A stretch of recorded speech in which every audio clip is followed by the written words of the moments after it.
¿Cuál era el dios principal de los aztecas? Había muchos, de toda esa multitud de dioses que tenían los aztecas, o mexicas mejor dicho, ¿cuál era el principal? La cuestión no es fácil porque hay muy buenos candidatos para poder decir que es el principal. Tal vez de todos, el más famoso, el más conocido a nivel mundial es Quetzalcóatl. Y Quetzalcóatl tiene no sé si decir problema, de que la gente cree saber quién es o cree tener una idea aproximada. Sobre todo la persona o las personas que menos saben o menos conocimiento tienen se van al instante con la idea de que Quetzalcóatl era un hombre blanco o fue un hombre blanco, ojos azules, barbado, ojos azules o verdes, así tipo europeo.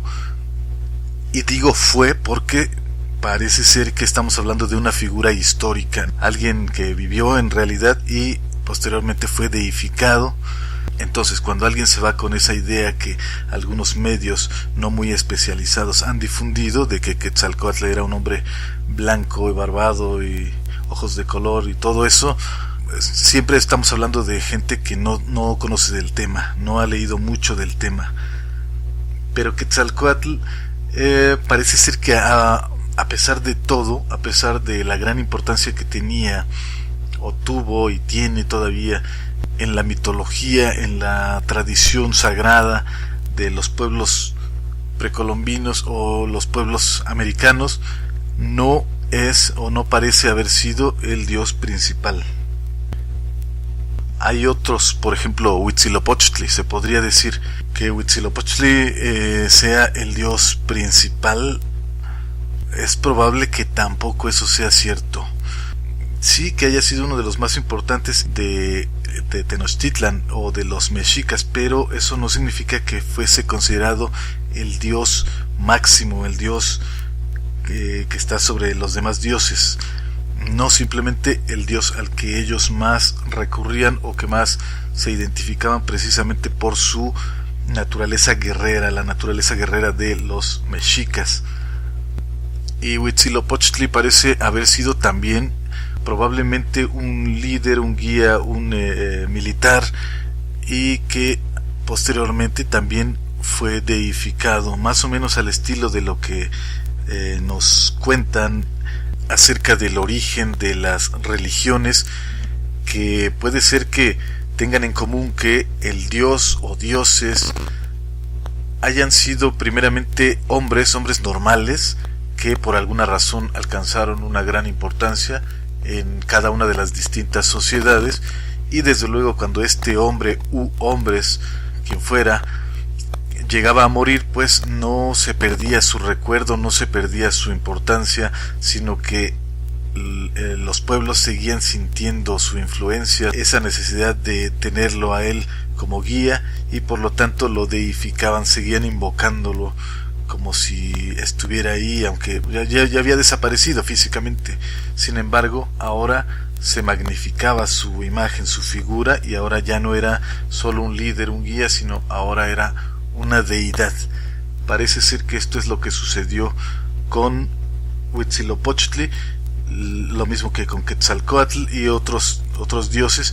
Es lo mismo en todas las religiones. Los dioses primero fueron hombres y ya después se convirtieron en divinidades. En el caso, por ejemplo, de Tezcatlipoca, ahí hay algo más todavía raro. Hablar de Tezcatlipoca es meternos en un laberinto. Tezcatlipoca a veces aparece como bueno, a veces aparece como malo, a veces se le puede identificar, si uno tiene ideas muy cristianas, pues más bien con el diablo, o a veces se le identifica con una naturaleza todavía superior a la de los demás dioses, a veces parece neutro. Entonces Tezcatlipoca es un rompernos la cabeza hablar de él, y sobre todo pensar que Tezcatlipoca es una palabra que no solo se aplica a un dios, sino que son varios de diferentes colores, como son el negro, el rojo, el azul, el blanco. Algunas de esas cosas son un poquito suposiciones, no hay así como que una seguridad total, sobre todo de este último que dije, el blanco. ¿Qué otro dios podría ser tomado como dios principal? Dios o diosa, porque también había diosas, por ejemplo Tonantzin Tlali, nuestra madre la tierra, que para los aztecas, para los mayas, para los pueblos precolombinos era muy importante. Para ellos la tierra era y sigue siendo lo más importante. Para nosotros también debería tener una importancia primordial, y el hecho de que le hayamos perdido el respeto está dando como resultado todo lo que podemos ver ahora, los desastres naturales. Sin embargo, hay mucho que comentar sobre eso, que no es el tema ahorita, pero ahorita estamos hablando de quién es el dios principal. Tonantzin podría ser la diosa principal hasta cierto punto, desde cierto punto de vista sí, pero pasaría lo mismo que con Huitzilopochtli. Tonantzin Tlali, a pesar de todo ese pensamiento sagrado alrededor de ella, aún así no puede ser considerada la divinidad máxima.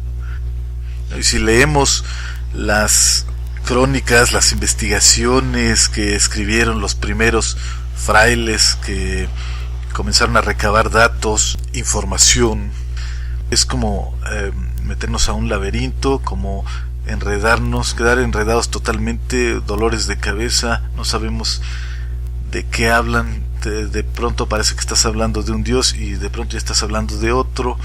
Entonces es difícil hablar de eso, y sobre todo que en esos escritos no hay una claridad. Incluso aparecen nombres que difícilmente volvemos a leer en otras partes, y a veces se les menciona como si fueran dioses principales o el dios principal. Entonces nos preguntamos si será que había muchos nombres para un solo dios, o si un solo dios tenía muchos nombres, o si cada dios tenía diferentes maneras de llamársele, o eran diferentes advocaciones. ¿Qué es lo que pasa ahí? Ometeotl es otro de esos buenos candidatos para ser el dios principal. Ome es 2 y Teotl Dios o Señor. Yo diría más bien Señor. El Señor 2, el Señor dual, tiene sus dos naturalezas. Él mismo es el Dios bueno, Dios malo, Dios de arriba, Dios de abajo, Dios de lo masculino, de lo femenino. Entonces, el que es de doble naturaleza, pues es el que da origen a todo. Entonces, pues sí, es un muy buen candidato para decir que es el dios principal, por encima de todos los antes mencionados, salvo Tezcatlipoca, pero tendríamos que hacer algunas aclaraciones al respecto. Xiuhtecutli, el dios viejo. Xiu es varias cosas. Xiu puede significar desde el fuego, puede significar año o años, puede significar cometa, puede significar también hierba, porque bueno, está relacionado la hierba, tiempo, porque según la estación del año, pues hay cierta vegetación, se acaba o empieza un nuevo ciclo. Entonces por eso es que todas esas significaciones son correctas.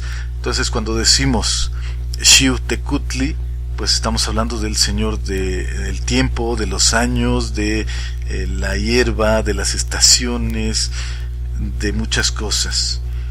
Y aparentemente está muy relacionado este dios Xiuhtecutli, dios del fuego, con Huehueteotl. Probablemente sean el mismo. Huehue significa muy viejo, muy antiguo. Se supone que el fuego era como lo primero, es la energía, es lo primero que existió, lo que da origen a todo. Entonces Huehueteotl o Xiuhtecutli probablemente puedan ser el mismo dios, la misma divinidad, y se entiende que se le considere el dios de años, de muchos años, y se parece un poquito a la idea que se menciona en el cristianismo sobre el anciano de los días. Igualmente Xiuhtecutli se puede decir que es el señor de los años, de los muchos años del tiempo.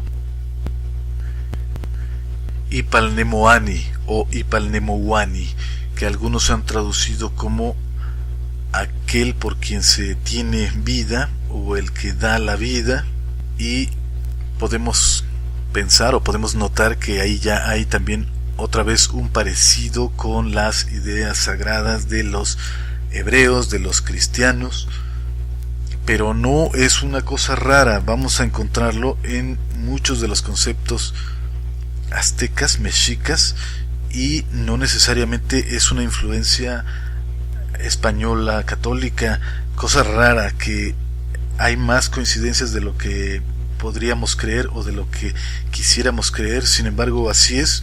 Había mucho parecido en muchos aspectos de las ideas mexicas con las ideas que en otros lugares se tenían, tanto de moralidad como de la divinidad, de ideas religiosas, ideas sagradas. Entonces Ipalnemoani, pues sí, viene a ser uno de los principales candidatos a ser llamados el dios principal, el dios máximo de los mexicas. Si nos damos cuenta, estos nombres que he mencionado todos son más bien descripciones, no son precisamente nombres, parecen eso, descripciones. Desde Tezcatlipoca, que podríamos traducirlo como el humear del espejo, ya dijimos aquel por quien se tiene vida, por cuya causa se vive. Tloquenahuaque podría ser traducido algo así como aquel de quien es el aquí y el alrededor, es dueño de lo que está inmediatamente aquí, hablando de cualquiera que lo esté mencionando, el aquí, y el dueño también de todo lo que haya alrededor. Hacia donde voltees, él es el dueño de todo. Entonces él vendría siendo el dueño de todo, el amo del mundo, del universo. Eso podría significar la palabra o la frase, más bien, Tloquenahuaque. Y como decía, pues es una descripción, no es en sí un nombre. Que bueno, también los nombres pues deben tener más o menos una etimología clara, que tenga sentido. Pero yo diría que son más que nombres, son descripciones. Entonces, ¿cuál es el dios principal de los aztecas? Es difícil contestarlo. Los últimos que mencioné yo creo que son los mejores candidatos, pero también hay que repetir que no sabemos hasta qué punto todos esos nombres pueden ser diferentes advocaciones o diferentes descripciones de un mismo dios. Y algunas de estas palabras, descripciones, frases, más bien nos presentan algunos conceptos abstractos que son dignos de una civilización ya bastante pulida, bastante avanzada, como eran los mexicas.